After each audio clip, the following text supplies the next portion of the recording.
Welcome to 4020 Live. Well, not live. And it's a strange one, this one, because we started recording it on Monday, and then Phil's internet died. So, here's the start of the podcast, which starts with me saying, here's the start of the podcast. This is the start of the podcast. There is an interview to come with Aimee Staveley of the York Valkyrie, which I'll get wrong at least once this year, and some stuff from the Wheelchair Awards coming up, where if you listen to the podcast, you'll hear from them. If you're watching this, you won't see them because you've already seen them. Phil, the weekend in Super League. What happened? Saints won against all the... Oh, no, everyone predicted they'd win anyway. So. Saints were fantastic. I mean, again, if they'd wanted to use excuses, they could have done. And clearly, there were a number of occasions where Castleford broke them down, but were probably the masters of their own destiny and that they couldn't turn those chances into points. But I just thought the resolve that Saints had was a testament to where they are at the moment as a club and why they are the leading side over here. I thought there were outstanding performances from Conrad Hurrell, who was just unbelievable on carrying the ball forward. It was almost like having an extra prop out in the centres, which is it's not to disrespect him in any way whatsoever. He was just impossible to handle. Thought their halfbacks, Lewis Dodd was amazing, again in cover defence, as much as creating things, and Johnny Lomax just ran the show. I think the fact that they'd all played so well a week before and backed that up was amazing, and clearly Alex Walmsley took that. I don't want to put words into Phil's mouth, but I think he was going to say Alex Walmsley took the headlines, which he did with those tries, 2 of them, and winning the Player of the Match award. Well done to him. Well done to St Helens. You do wonder whether Saints will start to feel the effects of that trip to Australia and back in a couple of weeks' time. A bit like Easter, where it's the third game at Easter that everyone feels the effects of it. We'll see. Maybe they're superhumans. We don't know. They played Leeds this week. That's back to the game where they start to lose their powers. Although good to see that the Rugby League disciplinary upsetting everyone by not banning Jack Welsby this week. The more things change, the more things stay the same. Catalans beat Lee 14-6. I mean, I didn't see it because it wasn't on the telly, but seems like a good performance from the Leopards. And the Catalans bouncing back from winning on the dangerous pitch of Wakefield. Speaking of, they lost to Wigan 60-0. Well, they lost the first half 34-0, so at least the second half was better. Mark Applegarth calling it embarrassing. And the players will have to bounce back this week as they take on Huddersfield, who were also winless at the start of the season. Beaten by the Warrington Wolves 26-16 on Friday night at the John Smith Stadium. So Warrington unbeaten. As are Hull, who beat Leeds 20-18 in what was described as a bizarre game at Headingley on Friday night. Good to see that now the stats have come out. Everyone's made Aidan Caesar the most evil man in Super League for only making 4 metres or whatever it was. Stats, lies, damn lies and statistics. And on Thursday night on the telly, Hull KR impressive again, coming from behind against Salford to win by 24 points to 10. This week in Super League, as kind of alluded to. Thursday night match is Warrington versus Salford. So that'll be interesting. Friday night, loads of games. Catalans versus Hull, Wakefield versus Huddersfield, Saints versus Leeds on the telly, Cass Wigan, and Hull KR versus the Lee Leopards. Now, elsewhere, some big results in the Championship this weekend, and probably the best result you would say would be for the Bradford Bulls beating the Toulouse Olympique 13 on Saturday by 28 points to 18. Very impressive result for the Bulls there. On the games on Sunday, wins for Featherstone against Newcastle, not unexpected there, 56 points to 6. Sheffield Eagles won a narrow one at London, 21-20. Batley again narrow, 28-23 at home to the Keighley Cougars. Big result for Batley after their start to the season. York bounced back from defeating France to beat Barrow 28-14, and Whitehaven beat Swinton 20 points to 4. And what a performance it was on Monday night on the telly for Widnes Vikings, 42-14 winners over the Halifax Panthers. A very impressive result there. And of course it was Challenge Cup week as well. Second round of the competition, wins for Hunslet over Heworth, Doncaster edging out Oldham, Midlands beat Hull Dockers on the Sportsman, Workington beat Innsrose Bridge, Westgate Common beat the Police, whoop whoop, that's the sound of the police, Rochdale Hornets beat London Scullers. Orrell St James beat Dublin. Siddle edged out West Hull. Hunslet Amateurs beat Pilkington. It's confusing that Hunslet haven't got a thing after their name. What's the word I'm looking for? No, I don't know. York Acorn beat the Air Force. North Wales Crusaders beat the Royal Navy. Lee Miners Rangers winners over Myton Warriors. And, well, we've got some interesting games coming up, haven't we? Wests beat London Chargers. Dewsbury beat the Ashton Bears. Thatto Heath did for Saddleworth. Wathbrow beat Brentwood Eels. West Bowling edged out Loch Lane. Stanley beat Fryston, which got to mention on the telly because young Danica and Ashton Golding both involved there. And Rochdale Mayfield beat Cornwall in the game on the BBC, which I think, as we said last week, probably wasn't going to be a surprise if it happened. And it did. Well done to Rochdale Mayfield in that one. Challenge Cup third round draw made on the telly. Featherstone Halifax, the first one drawn out, and probably the standout fixture. West Warriors versus Widnes Vikings. Lee Miners Rangers, Rochdale Mayfield. Doncaster Workington. Westgate Common versus Hunslet Amateurs. Dewsbury Rochdale. Siddle Sheffield Eagles. Orrell St James Midlands. Batley Wathbrow. Thatto Heath North Wales in a battle of the Crusaders. Thatto Heath's banjo reminds me of the Daily Express for some reason. Hunslet Non-Amateurs versus Keighley Cougars. Yacht Knights versus West Bowling. Stanley Newcastle. London Whitehaven. Bradford York Acorn. And Barrow versus Swinton. Ties were played on the weekend of the 10th to the 12th of March. So look forward to those games. Right. It was the Wheelchair Rugby League Awards on Saturday night at Headingley. Congratulations to Rob Hawkins, who we spoke to a couple of weeks ago at the launch of the Super League season. He was crowned the Player of the Year. I felt a bit guilty for not interviewing him again afterwards, but we did have a nice chat. But I think I'd asked him everything the week before, so I didn't really know what to ask him. But he's going to come on the podcast, so that will be good. And to all the winners, and we'll hear from a few of them later, including the Young Player of the Year, Nathan Collins of Leeds, the Club of the Year, Sheffield Eagles, who won their first game by beating Wakefield on Saturday.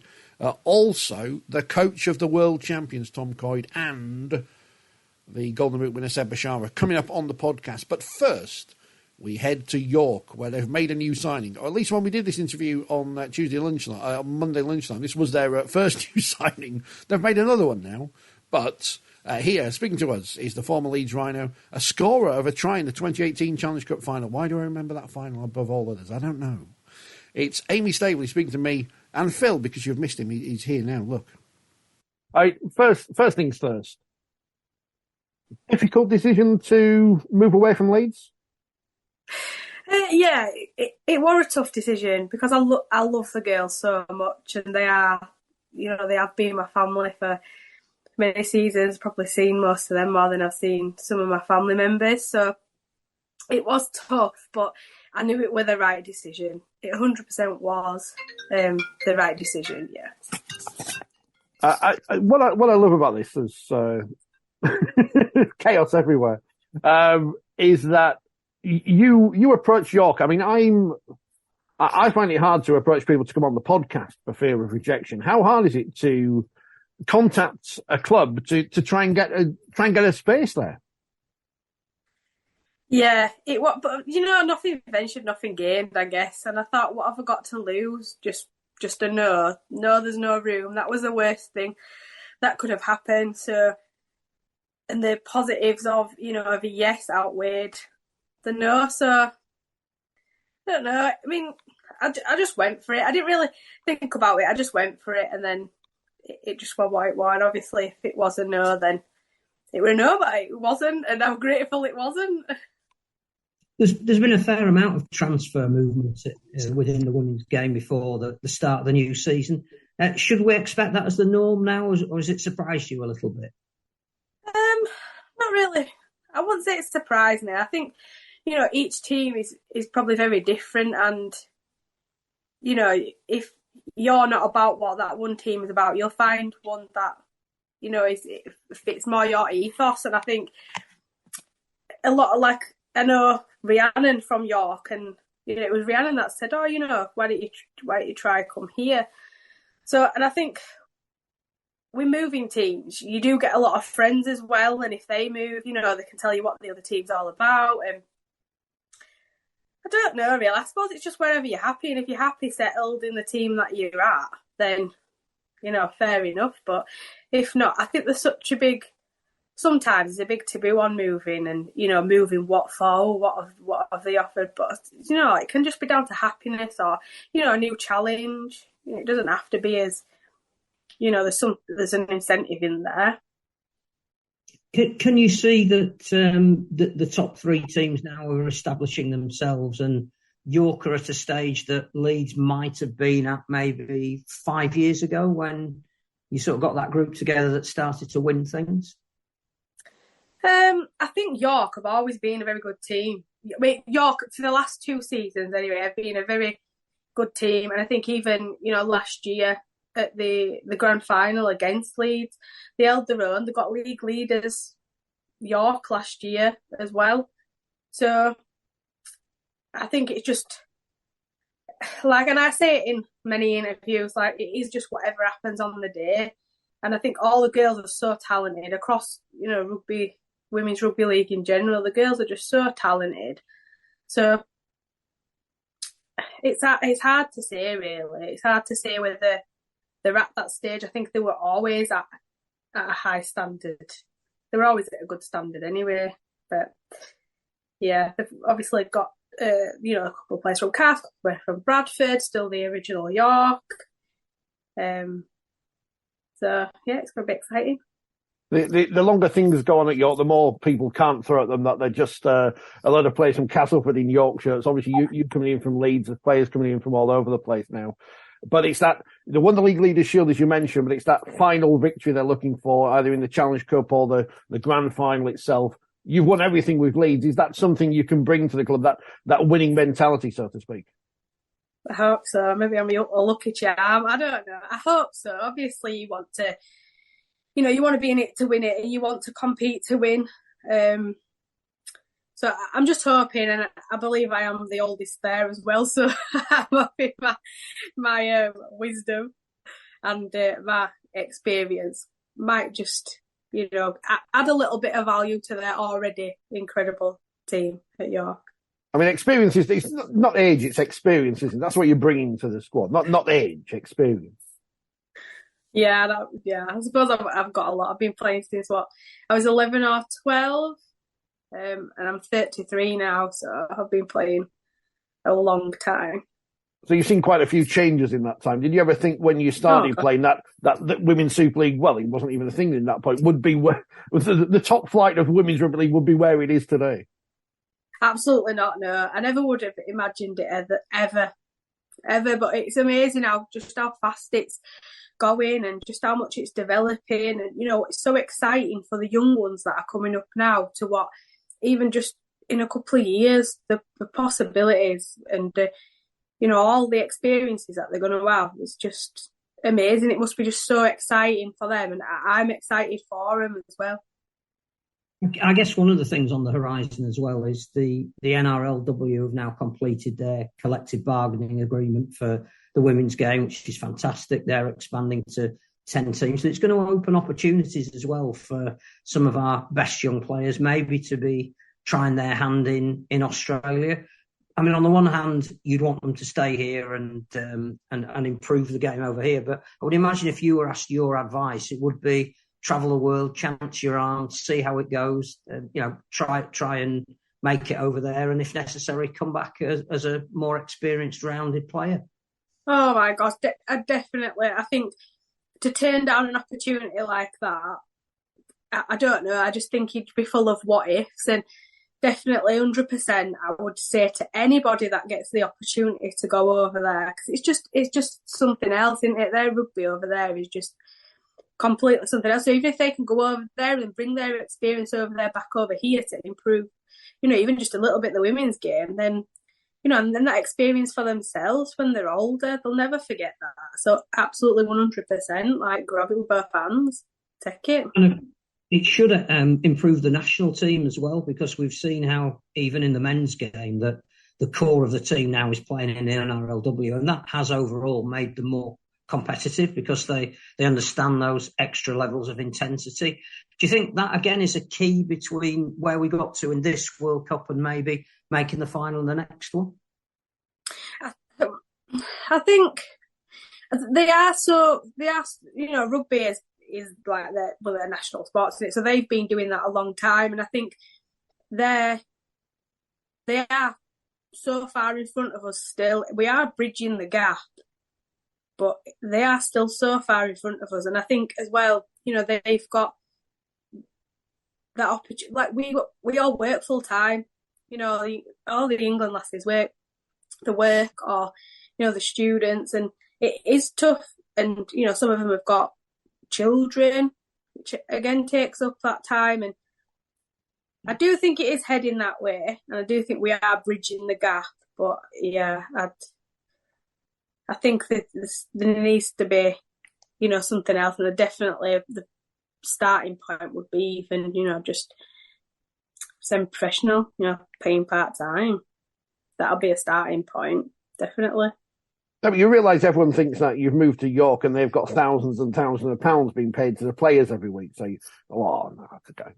People believe that York and Leeds are now paying thousands of pounds. I generally think that's what people think, but as you say, it's stepping stones, isn't it? It's not as if you're going to become rich by being a female rugby league player in 2023. Oh, definitely not. And I'm one of those players. Again, I've come, coming up through what we had when I was younger. Definitely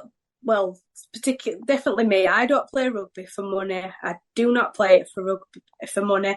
And if at any point I was 100% stopping to enjoy it, that I wasn't enjoying it as much, but I got paid thousands, I would still quit, because if there's no enjoyment in it, what's the point? And I think we don't get paid the thousands, so it has to be about passion. It has to be about the love of sport, and about, it's not just about rugby in general, it's about the socialising as well, and making all the friends that you make, and just getting out of, that everyday life of working and, just being at home and just being able to get out and kick a ball about with your mates. So it's not about the money for me anyway. No, there's no money in podcasting either, let me tell you. You just mentioned the World Cup, we just mentioned England, but the World Cup qualifiers coming up this autumn, involving a plethora of nations people wouldn't have thought were involved in rugby league. Have you got any heritage you can play for anyone in these upcoming qualifiers? Maybe a bit of Turkish or Serbian or Maltese? No, unfortunately not. I've asked this to my mum and dad, and they said, no, sorry, but no. I was like, oh, okay then. But it would be incredible, but no, nothing, unfortunately. Did you watch much of the World Cup? Because a lot of it was obviously based in New York, wasn't it? Yeah. I did, yeah. I watched the women's games, and I thought they were, the game Australia and New Zealand, which were quite a close call. That was a really interesting one. Really interesting, but, Australia, what can you say other than wow? They're amazing, aren't they? In every sense of it, they're amazing. Well, we still haven't gone over Brazil and Canada. That's still our favourite game we've ever seen. Lindsay Anfield, what about her as a coach made you want to pick up the phone to her? I think that when she moved to York to coach, a lot of the players followed her or wanted to follow her, and I thought, if you've got someone there who the players want to follow her. And I thought she must be something special for them to just want to follow her anywhere. So yeah, I thought when I was kind of looking around, thinking what teams are out there, York were my top one, just purely because of that. And obviously Lindsay's got a lot of experience herself. She was in the England team, and she's been at the very top of the game. I just think the experience that she's got, and she's genuinely interested in a team as well. She's genuinely interested in the players, and she genuinely wants them to do well and to make sure that, they're okay mentally, emotionally, physically. So, yeah, she's a really good coach. You mentioned and a good person as well. Well, that's also important. You mentioned experience a lot. Presumably, one of the reasons she was so keen to bring you in was obviously the retirement of Katie Langan, who's been a fantastic player for York over, I think 14 years. Do you see yourself maybe in that sort of captain, vice captain role, taking over her mantle? No, I don't think so. I think I just want to concentrate on me. I think that's just what I want to do. Like, don't get me wrong, I don't, I'm always keen to, check on the girls, see if they're okay. And I don't know, I think with that experience, obviously, there's like a wise old head on my shoulders, but I don't think so. I think I'm just happy just to concentrate on myself and make sure I'm the best that I can be for the team. I guess one of the first incentives for you as well is the Challenge Cup's coming up, which is group stages early on, but you'd think that the way that those seedings had worked, you'll get passage through to the next stage, and then you've got the incentive of playing at Wembley. Again, is that on your horizons as the pre-season goes through the grind that it has to? Oh, absolutely. Who wouldn't want to play in Wembley? That has got to be, one of the highlights if you ever get to play there. So obviously we are working towards that, and we hope we are lucky enough to be able to be there and present for that. I think it would be the first time as well that anyone, women's teams ever played at Wembley. So, yeah, making history. Who wouldn't want to be a part of that, I guess?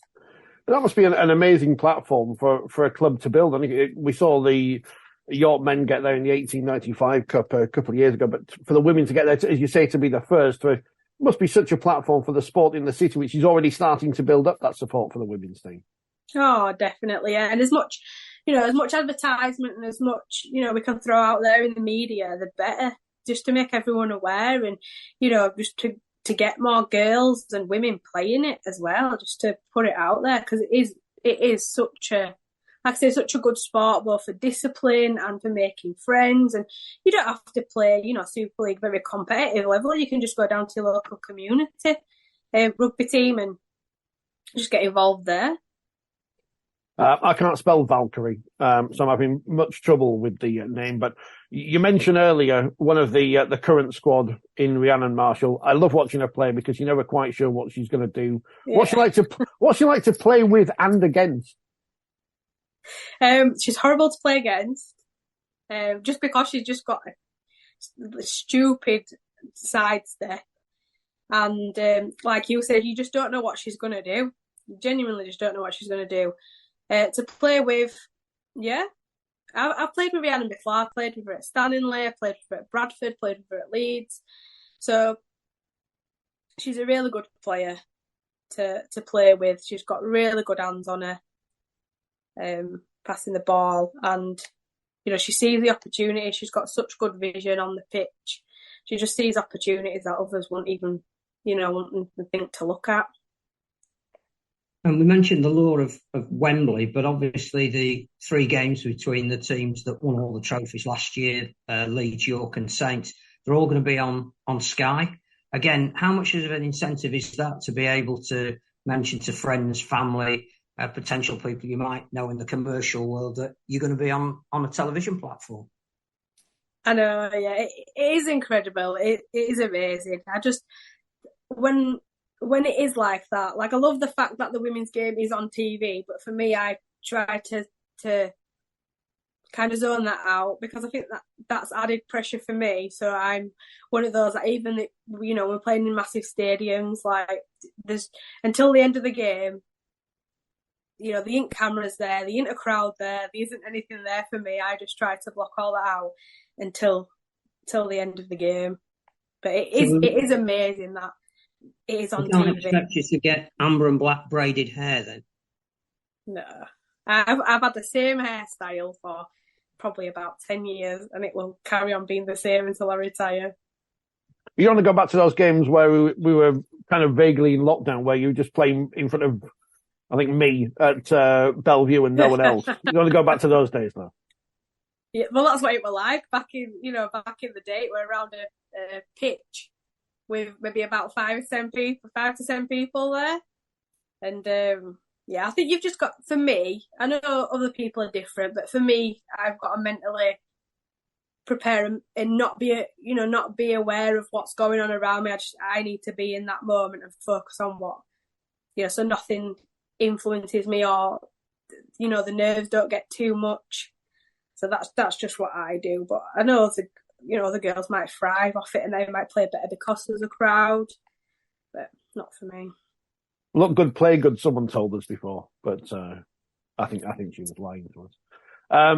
How have you been fitting in at York? Obviously, as you say, you know some of the players already, but how's training been going since you've moved to the club? Yeah, it's been really good. I went before the season started just to get to know some of the girls there, just to get to know the team. But it's been really good, to be honest. I've really, really enjoyed it. And they've made me feel so welcome, and I thought it would be really hard. I thought, I'm going to have to earn my stripes here, but they've all been so nice and been so lovely and welcoming. So I really appreciate them doing that, because, it can be hard for anyone going to a new team where they're already so established themselves, and then you've just got little old me going in. So, yeah, they've been really, really, really kind to me. I guess as well, you're moving from potentially playing your games at Headingley to double headers at the LNER Stadium, a facility you're familiar with, and again, I suspect one that fits all the criteria for modern sport.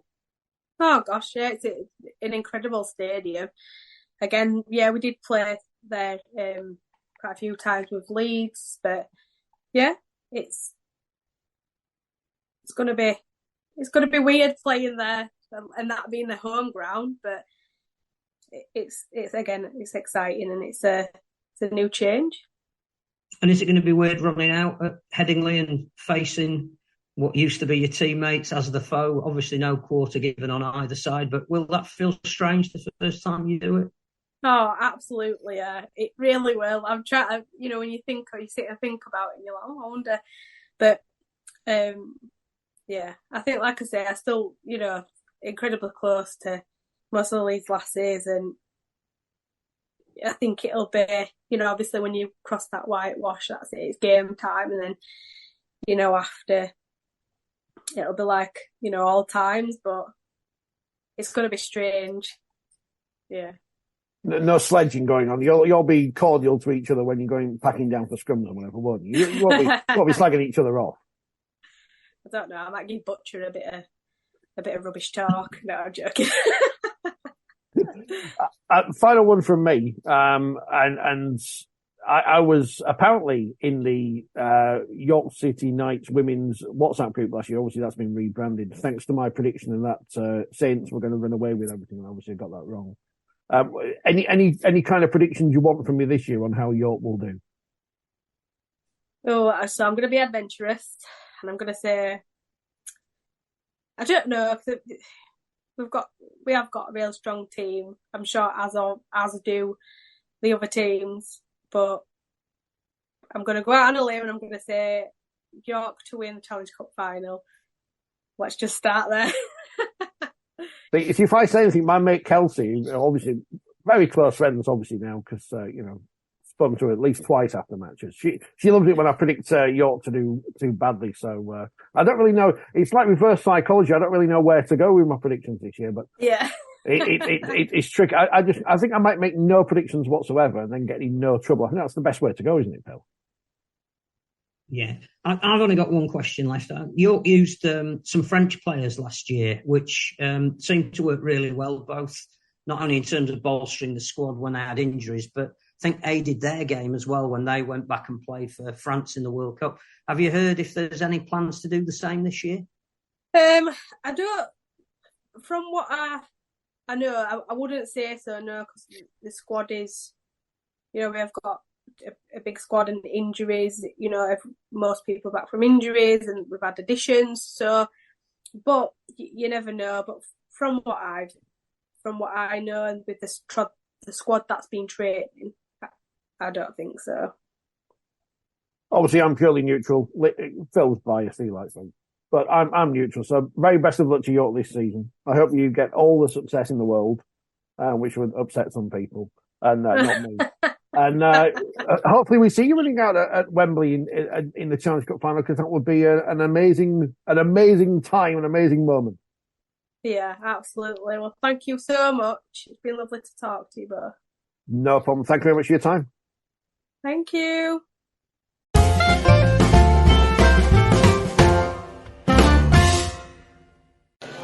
Young Player of the Year, Nathan. Do you feel young? No, not really. I didn't think I would be up for this award when it first got announced. But, it's nice to get recognised for the work I've done last year, so yeah. Yeah, how would you sum up 2022? It wasn't a bad year, was it? No, it was a bad year. We won the Challenge Cup and the League Leaders, so it was a really good year for the Rhinos. And, obviously to get into the England squad as well at the back end of the year and play the World Cup and play the World Cup final. Not everybody gets to say they played in the final, so yeah, it was amazing. To play at end of the year, even though into next year to end the year with an award, yeah, it's quite amazing as well. But I thought I did enough to get enough for Player of the Year. But young player is just as good. So yeah.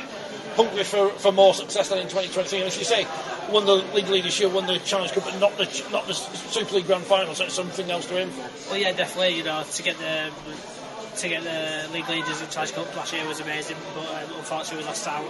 I reckon if we had an extra minute we could have done something, but next year we go again and we try and get there all three, so yeah, we're a really good season. Has winning the World Cup sunk in yet? Yes and no, a bit. I'm still doing talks, going into schools and meeting loads of amazing people, so I don't think it's totally settled in yet, but I still watch it back and it just gives me goosebumps about that idea. Do you think you'll ever get bored of watching it back? Yeah, probably. Playing it bored and watch myself play, so yeah. No, I will relive that moment in my life, for until I die. So yeah, it was amazing. It's almost a cliche to say it's a life-changing thing, but has it changed you in terms of what you do and how you carry yourself? I wouldn't really say it's changed me as a person. A lot of people come up to me and say, you're meeting someone famous, and I don't feel like I'm any more famous than I was before the World Cup. I feel like I'm just a normal lad from Leeds, but it's amazing to have all the recognition in the game. That's what I'm here for, to bring more people into the sport and try and build the sport even better than what it is now. David, why are Sheffield Eagles the Wheelchair Club of the Year?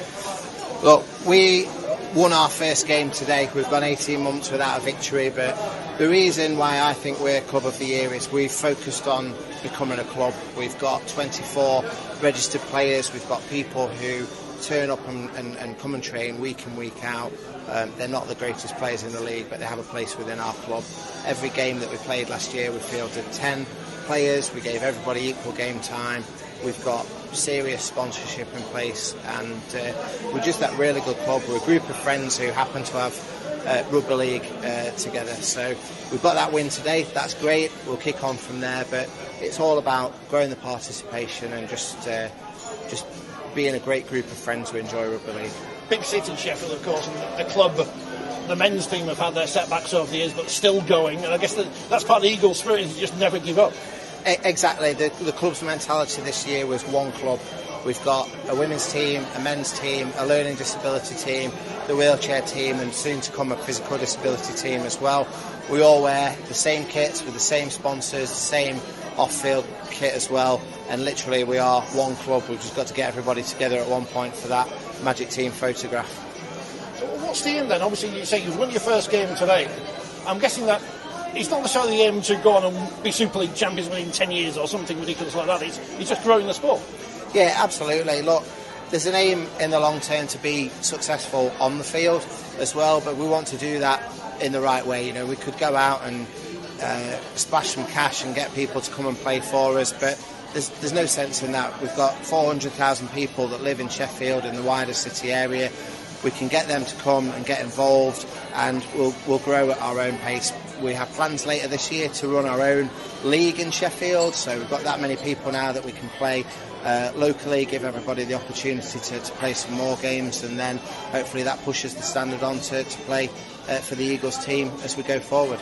That one club mentality, is that something you think that other clubs perhaps could use in the future? Absolutely. We're seeing it in the women's game particularly, where a lot of the leading Super League clubs have got their women's teams playing in their stadiums, playing in the same kits as well. Leeds are doing that very well with their wheelchair team as well, but it's not just about giving the kit, it's about fully embracing that side. It's about the moral, the legal and the commercial benefits of being properly diverse and embracing the Wheelchair Rugby League team within their club. And you're a match official, how do you control your emotions when you're actually playing, when you might have a decision go against you? You just have to accept the decision. We've had a great game today. Ollie Cruikshank, referee of the year, fantastic referee, has taken charge of that. Did I agree with everything that Ollie decided? Absolutely not. But at the same time, Ollie's always got the whistle in his hand. He's always going to be in charge, and that's just how it is. It's great to have two perspectives, both sides of the coin, and things like that. But ultimately, you have to switch from player mode to referee. Fortunately for me, I'm a far better referee than I'm a player, so the standard I'm playing at, I don't need to worry too much about the match official decisions. The important questions are, how heavy is the Golden Boot? It's actually really heavy. They did warn me when they gave me this at first. Be really careful when you pick it up. It's actually really heavy, and if you want to weigh it yourself, you can. It is really heavy, and I had to bring this back with me from France in my backpack, and it's been killing my back, so definitely very heavy, yeah. Put it on the table, Put it on the table, it's all right. Look at that. Congratulations on winning the Golden Boot last year. Thank you. And the World Cup. How's it all sunk in? Very successful year. It was important for me as well, because last year was my 10th anniversary of my accident. So 10 years of disability, and so to achieve this World Cup success, and of course this extra mission, something I achieved on top of that, it's just incredible. It's sinking in, but sometimes I just have to take time and just think about it and remember that this might never happen again. It's an amazing thing, and I'm really, really grateful. It's all about, everything's always about the team, but to get an individual award like that, to be recognised as the best player in the world, do you recognise yourself as the best player in the world? So before the World Cup, Tom Corey, the head coach, asked us to write down things that we wanted to achieve and what we wanted to do as players to perform at our best and become the best version of ourselves. And in my list, I did add, obviously winning the World Cup and a long list of all sorts of stuff I wanted to do. And I said, I definitely want to be at least a nominee for the Golden Boot Award. Back in 2017, I was nominated in the top 10 players, best players in the world, and I thought I want to take it to the next step. And I really wanted that. But when I got the award, it was a couple of days before the World Cup final, and it was really hard to appreciate it then, because I thought, I haven't done my job yet. The absolute dream is this, first and foremost, is to win the World Cup. So I kind of came at a point where I wasn't ready to accept it. But now it's just an absolute honour. I'm so grateful for so many people here that have inspired me along the years and helped me develop as a player. People that have given me advice, tips, coaching advice, just fitting the wheelchair properly. Like Wayne Boardman really taught me so much about how to be sat in a wheelchair, and there's so many small details that are really important. So it's just it's amazing, really amazing. It's a team sport, as you say, but to get this kind of recognition is just incredible. Now you've achieved your dreams, what's the next one? I'm trying to focus on my music. I'm a musician as well at the same time, and I'm really now trying to focus on the music. We're writing songs, composing our music and all that, and we're really looking forward to trying to get a record label or something like that, producer, to get our music out there. That would be the next dream to achieve. But then of course I'd love to win the Golden Boot again, love to win the World Cup again. I'm still keeping this adventure going on, aiming for 2025 now, World Cup in France.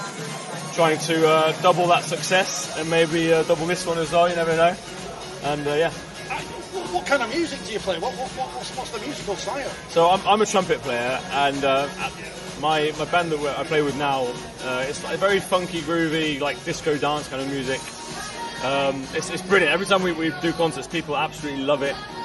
We've been doing a lot of covers in the last couple of years, but now we're writing our own songs and people are loving it as well, and really hoping that skyrockets like the rugby career did. I mean, surely the RFL have been here tonight, Betfred, the sponsors of everything. Surely they should be getting you on the Challenge Cup final. You could be the pre-match entertainment, the grand final, Challenge Cup final. With my band? Yeah. I think that should happen. I want to push that forward. That's a brilliant idea. It's a brilliant idea. It should happen. I did actually, we went to the BBC Sports Awards as a team after the success, and Claire Balding, who was the RFL president, was going to be, she was holding the mic for that show. And I asked her, do you think we could maybe play for that show, or maybe the after party? And she tried to make it happen. It didn't happen, but maybe next year it could happen. This is a surreal time. Winning the World Cup, being on the Sports Personality of the Year, the team goes to meet the Princess of Wales. It's a stupid question. Did you ever imagine anything like this would happen the first time you played Wheelchair Rugby League? No, this has been such a dream of a year, and everything following the year has been just dream all the way. When I started, I definitely thought I would achieve something great in the sport. I really pushed myself to be successful. I never thought it would get to this kind of standard. It's been absolutely incredible. We couldn't expect how huge this World Cup has been for us as players, but for the whole country and for the sport itself, how it's developing since. It's just, nothing we could have thought of. It's just incredible, absolutely incredible. And I've been told, I'm sat on the Wigan table, they tell me this is the right foot. That's the wrong foot for me. This is a right foot, and my right leg was cut off, so it's the right foot. I could put this on the end of my prosthetic leg, and I could walk around with it. It's a bit heavy foot, but it could definitely fit on the end of my prosthetic. We're so late on that. They've taken away the World Cup, which is very disappointing, so I can't stand you in front of it. How much time have you had with the actual World Cup trophy since you won it? Quite a lot, to be fair. We've been able to sort of get out to all the people who've been interested and who've made a request to visit. I took it first of all to my living room and just had it on display with my medal. First thing I did when I got back was have takeaway pizza, a tub of ice cream, and I just sat there and sort of enjoyed the presence of the trophy. And me and my girlfriend Grace just decompressed really, but we've been lucky enough to be invited to so many primary schools like the players went to when they were younger, so many events like the President's Ball, UK Coaching Awards, and the list keeps going on. So we will show anyone who's interested in it, because we think not only is it a great trophy, but what it stands for is just the best. World Cups open doors to so many things. Yeah, they really do. I can't believe the amount of people that are interested in it, and that's not because they shouldn't be, but the pioneers who are here tonight, who first played on a car park in 2003, to where we've got to now playing in the Copper Box, playing at Manchester Central on BBC, 1.2 million live.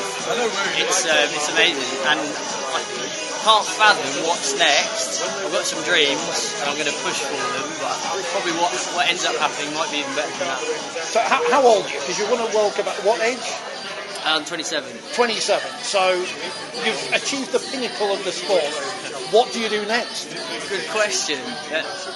Win another one. It's the only thing. Defend it in another country. We've won a home World Cup in front of our home fans and our family and supporters, which is so special. So few teams get to really do that in any game. And the best thing we can do now is go and show everyone that we can do it abroad. So we've got a short cycle to work with, less than 3 years now until the next one's going to happen. We've got an opportunity to bring new people into the game, funnel through the developing players in the Super League, the Championship, the development leagues in the UK, but also the wheelchair sport athletes who now realise what Wheelchair Rugby League is. We want to give those people a go and have some talent transfer opportunities so that we can go to France in 2025 and double up. I think it was such a great event. Everything around the final, the game itself was superb. When you're in that moment, how much of that can you take in, the crowd noise and all that? How much do you take in at that point? If it hadn't been taped, it would honestly be such a blur. It's I think a lot of people say you have the memory of it in the moment, and then you kind of create a new memory based on watching it back on video. What still makes me laugh is when the final whistle went, obviously the cameras were focused on the lads on the pitch embracing, and then switched back to where I was, hoping to find me celebrating. But what I was actually doing was in a ball on the floor, just sobbing really, and overcome with emotion. And anyone who's dedicated themselves to something for years will know how it feels when you finally achieve what you set out to. And it was that sense of relief and joy and accomplishment that I just wanted to have a moment with myself on the floor. So I still think back to that all the time really, and so many core memories were made throughout that World Cup, but that's one of the ones personally for me that I'm so grateful to have. You mentioned obviously going on and defending and retaining the World Cup. What are the doors as winning the World Cup open to you as a person and as a coach? Yeah, good question. I mean, I'm so passionate about rugby league. I'm so passionate about competitive sport and sport in general. I think I'm a little bit worried about what sport is to the younger generation of people, because there's so many other things that you can do instead now.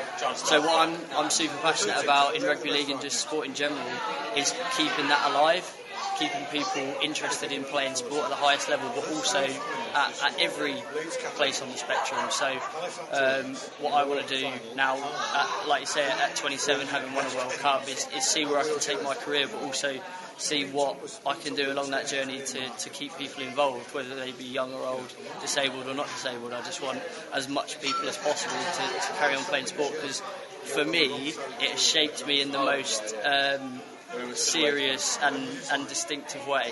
Were it not for sport and specifically rugby league, I would be someone completely different. So I just want other people to have that experience. It's almost as if your story, the team's story, Wheelchair Rugby League in general, it's almost like it's one of those overnight successes where the hard work has gone on for decades beforehand. Yeah, absolutely. There would have been so many people who stumbled across Wheelchair Rugby League World Cup on BBC Two and just thought, oh, these guys are pretty good.